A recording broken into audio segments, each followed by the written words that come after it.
Bunganga. Beep, beep, beep, beep, beep. Ang Tagalupa na viral ang mukha. Beep, beep, beep, beep, beep. Bumibip, bip, bip, bip, bip, bip, bip, bip, bip, bip, bip na ba? Ang lahat. Martian. Beep, beep, beep, beep. Enrico Pañero. Beep, beep, beep, beep, beep. Beep, beep, beep, beep, beep, beep, beep. Beep, beep, beep, beep, beep. Tikilaok! Tikilaok!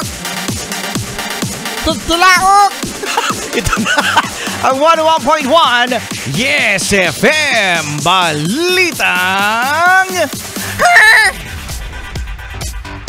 Kilala nyo ba mga Yes Friends si Go Waping?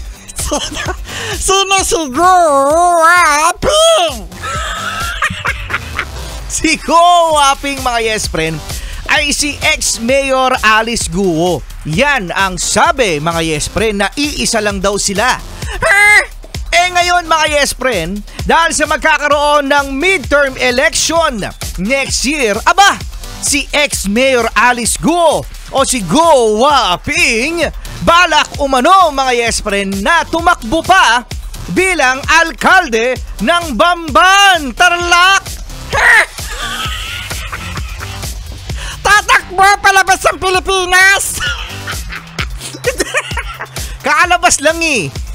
Akala ko tatakbo na naman eh. Tatakbo palabas sa Pilipinas eh. Tsaka akala ko tatakbo ulit sa sa hearing eh. Kala mo ba tatakbo sa hearing tapos tatakbo palabas ng Pilipinas? Ito na nga mga Yes Friend, no? Inihayag nga ng kanyang abogado na balak ni ex-mayor Alice Guo na tumakbo next year bilang mayor ng Bamban, Tarlac. At alam mo ba, Martian, na meron na raw siyang vice president. Sino yung vice president? Tatakbo ba si Alice Guo bilang president?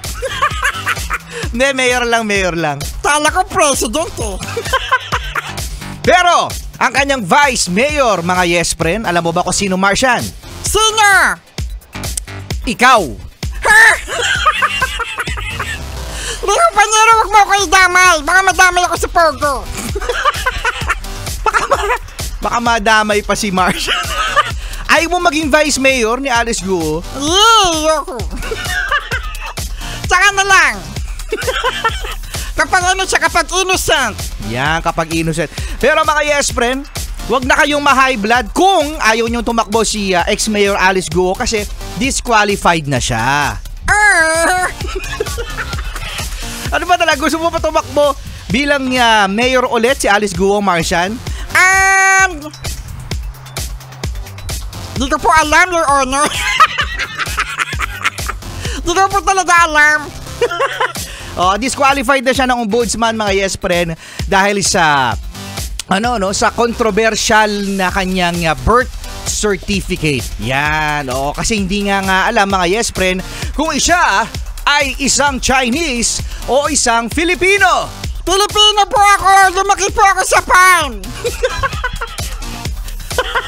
Talaga. So, nako mga Yes Friend, gulong-gulo pa rin tayo kay ex-mayor Alice Guo. At hayaan nyo, kami ngayon mga Yes Friend ay kasama nyo kung magulo man ang trapiko. Traffic ba? Ay, di naman masyadong traffic, di ba? Rico Pañero, Martian, hanggang 9 a.m. sa Yes FM. First time living life that day I met you.